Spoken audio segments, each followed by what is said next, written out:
r/ask Reddit. What do you genuinely not understand? How so many ducking terrible commercials make it to TV? When I see a dumb commercial, my thought is always the same. A group of grown-ass people sat around a table somewhere and discussed how they want to promote their brand. They came up with an entire marketing strategy, probably had a vote about it, and sent approval onto the marketing department company for production. That marketing department created, scripted, filmed, and produced that piece of shit commercial. Then they sent it back to the group of grown-ass people, who sat around the same table watching the shitty commercial before agreeing that it's sending the exact message they want about their brand. They likely then vote again to approve running it on TV. A huge budget is approved for putting that dumbass commercial out there, and the result is the piece of crap I just saw on TV. Yep, I don't understand that. Or all those potato peelers that are made in any different way from the standard potato peeler that everybody has had since forever? How many engineers spent time designing that and making prototypes that went to QA and had a design review? Standard and certification for food grade materials were poured over. Collections of mandatory documentation about production and materials were carefully collected and stored. A committee approved it, and it went to production engineers who was tasked to do the tooling, which probably resulted in design changes that went back and got more QA and final go ahead. Samples were sent out to convention and consumer goods fairs. Salespeople stood in a booth and offered representatives from large retail chains quotes for 100k units over 12 months time. Deals were struck. Contracts signed. Money were put in escrow accounts. Designers made packaging and created logotypes and sent brand names to be stamped in the production facility. Instruction and labels were translated to the local language by technical writers. Logistic people pored over shipping and made sure it had all the correct numbers and barcodes. Retail worked printed labels and stacked the shelves. Not once did anybody take the time to stop and say, hey, I actually tried to peel a potato with this and it didn't really work. Like at all. In a lot of cases, whether or not a product works is secondary to whether it looks good on shelves. Potato peelers are a saturated market. Everyone already has one and they last close to forever. But a different peeler with packaging that convinces you that it will work better than the one you've got? That's a fresh market. Whether or not it works is immaterial. You just have to get people to buy it and make it cheap enough to be not worth returning but instead live in the back of the junk drawer forever. To make the problem worse, a single piece of cheap molded plastic with one flimsy razor is way cheaper to mass produce than an actually good product. And it's really hard to improve on the current design. Repeat with every kitchen product ever and you get aisles and aisles of cheap plastic kitchen products that don't work. Why I hate going to sleep and also hate waking up edit. I know people hate edits but I didn't think this would murder my inbox and I don't have time to reply to every single person. So, I'm not depressed. I used to be. For several years. But a few years ago I got better. Didn't just happen overnight obviously but I'm not gonna go into detail about it here. I'm much happier now and enjoy life a lot more. But I still hate my sleep schedule. I keep trying to get it somewhat normal, but it keeps getting ducked up. Maybe anxiety is a part of it, but I doubt that is the sole reason. I don't hate change. For the most part, it depends on the change but I don't think that applies here. I'm not a toddler. Kinda wish I was though sometimes. I've tried using melatonin and other sleep aids. Sometimes it works but not always. Doesn't matter how early I go to bed. I will lay in bed for 6 hours and not be able to go to sleep until 7 in the morning. I've had this problem for almost a couple decades now and in multiple settings. When I was in high school, when I had a full-time job, and now that I'm going back to school and have a part-time job, I just think it's very nuanced and there are multiple factors that contribute to it. I'd like to have a sleep study done, but it's so difficult to find the time to do so right now. I have the same problem. I admire the silence and calmness of night, just hate daytime and noise. How perfect strangers make small talk, and how they know when to end the conversation without it dragging on awkwardly. The word anyway seems to work to segue to the end of a conversation. I used to be a lawyer and had 4 steps on my time to finish this consultation ladder. Okay then again. but this time slapping the table gently with both hands. Stand up, walk from behind desk, past client and open door. Only one client ever stayed sitting past step 4. It was horrible. I was powerless to defeat him. He stayed another 15 minutes, trying to teach me positive energy moves from his own brand of Take I. People who take personal offense when your taste in music, movies, food, whatever differs from theirs. I went to college with a guy who listened to exclusively classic rock. Great genre. Totally get it. Except he would get legitimately angry when someone put on rap in the car or wanted to sing pop at karaoke. Refused to work with a friend of mine in a group project because she loved techno. Said her opinions would never matter because obviously something was wrong with her. Why can't you just let people enjoy the shit they like? It's a form of elitism that makes themselves feel better and more cultured or intelligent than the people around them. It's dumb. I mean, look at the other comments on this post about people liking celebrities. It's the same shit. An extremely elitist friend of mine in high school got me into metal. Told me what genres and subgenres were good.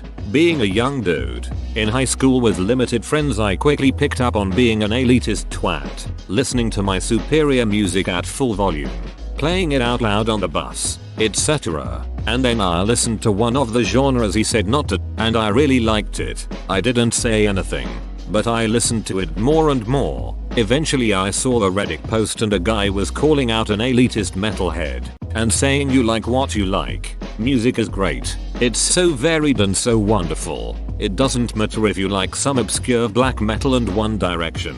Still relevant at the time.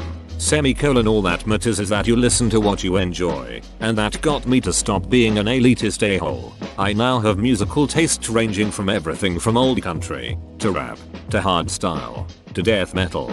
And it's great. There's so much out there. Stop shitting on others for 2 seconds and find something new to enjoy.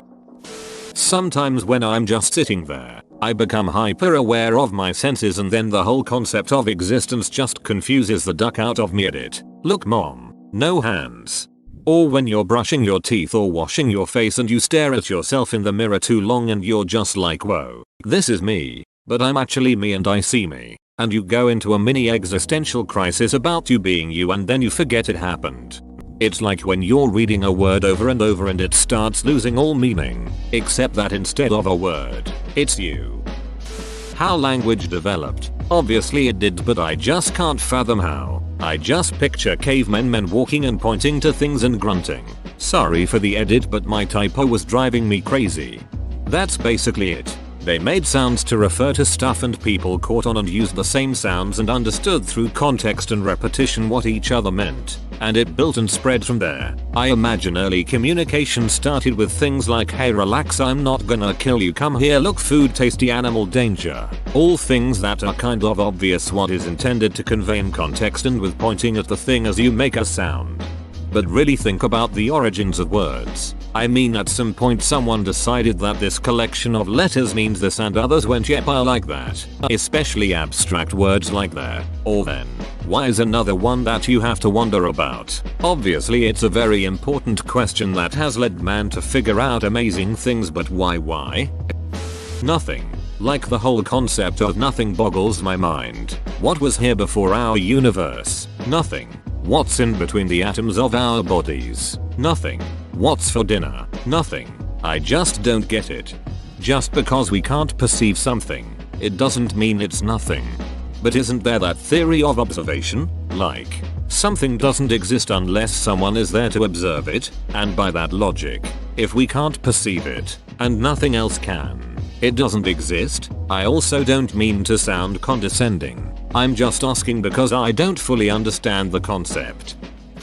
That off vibe you get when you go to an empty parking lot or an IKEA. For those curious as to what I mean, check these subs out: r/thenite feeling, r/dead malls, and r/trubacrooms.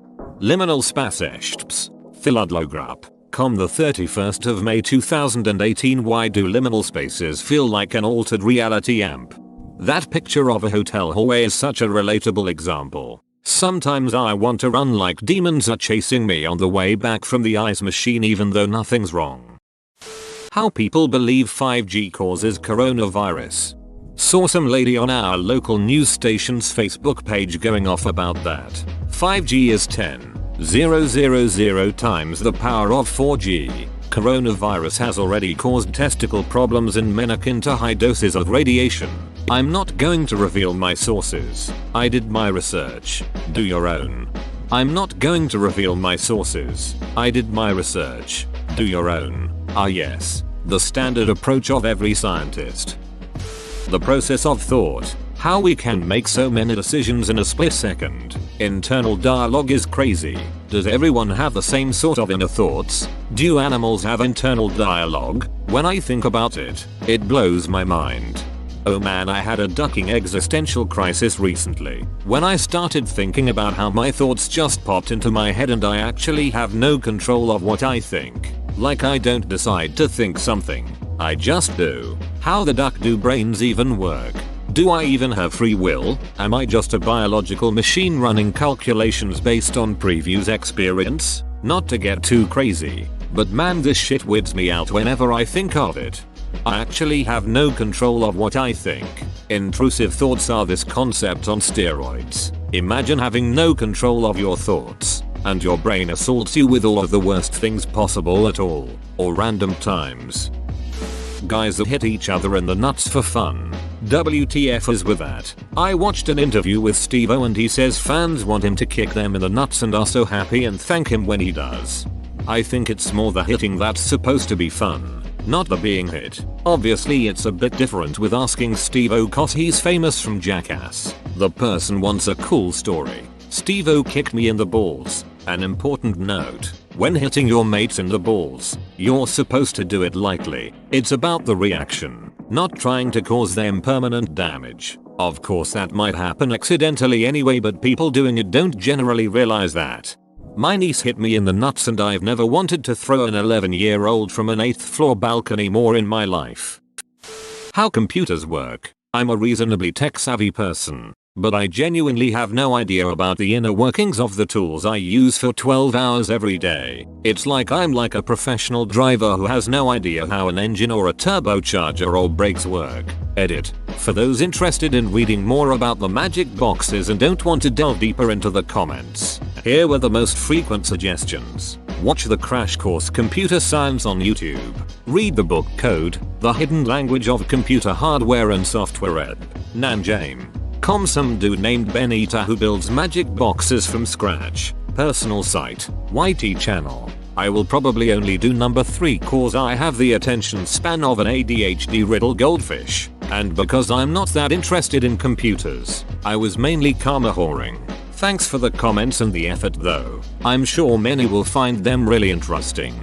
Do you think you could explain how cameras work? How do you build a machine that sees and captures what our eyes can? Not OP, but I can answer. Super simplified version is that modern digital cameras use itty-bitty light sensitive photocells that make up a grid. This is called the sensor. Light hits the sensor and these photocells record how much light hits each one, which corresponds to a pixel in a digital image. This gets translated into an image. A super basic black and white camera would need one sensor and use either a 0 or 1 to record black or white pixels. You would move on from there to use, say, a number from 1 4 for each pixel. So you could get half tones at the expense of more space needed to save a pixel. For reference, modern cameras can have red, green, and blue color sensors that store each pixel at a 10-bit depth, which means each red, green, and blue pixel can store a number from 1024 representing its color value. That's a lot of data. These 3 values get blended together to make an individual final pixel which makes up the final image. A 12 megapixel camera has 7 million pixels to save per image, and modern smartphones can do all this math in less than a second. It's incredible. Videos are done in the exact same way, but shot in 2460 images per second. Only recently have phones been able to shoot high resolution and high frame rate because the processing power needed is incredibly high. I hope that answers your question. How the global economy runs. There's a room with different options arranged in a circle on the floor, and every time some decision has to be made, some important people cut off a chicken's head and drop it onto the circle. The chicken walks around while a kazoo plays. Whichever option the chicken lands on is the correct decision. Bailout. People that will flip you off or yell at you when they are the ones doing the wrong thing. One time my daughter was getting off the bus and crossing the street when a car came barreling down the road running the bus stop sign. I ran out into the road in front of my child, held up my hand and screamed stop. The lady flipped me off, like ducking seriously. I saved you from killing a child, my child, and you flip me off. I won't go into the details of what I did next. I wasn't proud. Edit. To add what I did and some more details. This lady did this a few times a week. I was ready for her. My daughter wasn't the only one crossing. I just had a feeling I would encounter her that day. Okay, so I started screaming at her because I was in shock that instead of her saying OMG, I am so sorry, she flipped me off. She continued to flip me off and started screaming at me as I was yelling at her that she would have ran over my daughter. I ran up to her door where her window was open and started grabbing at her, trying to pull her out through the window and at the same time trying to open her door. I was seriously pulling her out as she was trying to get her window up. She finally got her window up and pulled her door back shut. I was screaming curse words and whatever else. I really can't tell you. Yelling at her to get out of the car and banging on her window. She finally sped away and I stood there in the middle of the street and all the other moms, the bus driver and a bus full of kids were just staring at me. I felt stupid for cursing in front of all the kids and losing it. The bus driver called me over and said as I was trying to kill her he got her license plate and was going to report her. So at least that happened. But yet, I am super non-confrontational. But when somebody does something like that, I have no problem going off, I guess. Once you start to understand that people react according to how something makes them feel, and nobody wants to feel like the bad guy, human behavior makes a lot more sense. Frankly, being able to recognize when you are acting out of shame guilt can be a major opportunity for person growth. Okay, so I started screaming at her because I was in shock that instead of her saying OMG, I am so sorry, she flipped me off. She continued to flip me off and started screaming at me as I was yelling at her that she would have ran over my daughter. I ran up to her door where her window was open and started grabbing at her, trying to pull her out through the window and at the same time trying to open her door. I was seriously pulling her out as she was trying to get her window up. She finally got her window up and pulled her door back shut. I was screaming curse words and whatever else. I really can't tell you. Yelling at her to get out of the car and banging on her window. She finally sped away and I stood there in the middle of the street and all the other moms, the bus driver and a bus full of kids were just staring at me. I felt stupid for cursing in front of all the kids and losing it. The bus driver called me over and said as I was trying to kill her he got her license plate and was going to report her. So at least that happened. But yet, I am super non-confrontational. But when somebody does something like that, I have no problem going off, I guess. I'm a physics teacher and I'm embarrassed to say that despite reading several explanations, I still don't understand how batteries work. Specifically, if one end of the battery basically houses excess electrons and the positive side has a dearth of electrons, why doesn't connecting two batteries but not in a closed circuit cause half of each battery to drain? I'm not a battery expert, but I'll take a stab. It's not true that one terminal of a battery has excess electrons, while the other terminal has a deficit of electrons. They are both charge neutral. Batteries have an anode and a cathode separated by an electrolyte. As the battery is discharged to power something, not only do electrons flow from the anode to the cathode through an external circuit, positively charged ions flow from the anode to the cathode through the electrolyte. The electrons and ions reunite at the cathode. It takes energy to charge up a battery, and we get energy out when it discharges. Because the ions and electrons are more chemically stable at the cathode. In a lithium-ion battery, the kind I'm most familiar with, the anode is unusually graphite. The cathode is a lithium metal oxide. In the charged up state, the lithium atoms are stored in the layers of graphite. They aren't very happy about that, and would prefer to go home to the lithium metal oxide at the cathode. When the anode and cathode are connected through an external circuit, lithium atoms are ionized. The electrons go through the circuit, and the lithium ions diffuse through the electrolyte, and they are reunited at the cathode. When you just connect two batteries together, positive to negative, nothing happens because the anode and the cathode are charge neutral. For electrons to be exchanged, there would have to be a channel for ions to be exchanged too, and there's not. Whoa, you made it to the end? You're a ducking beast. I'll cut you a deal. Smash like and subscribe for more curated content, bruh. It's free and that's a great price.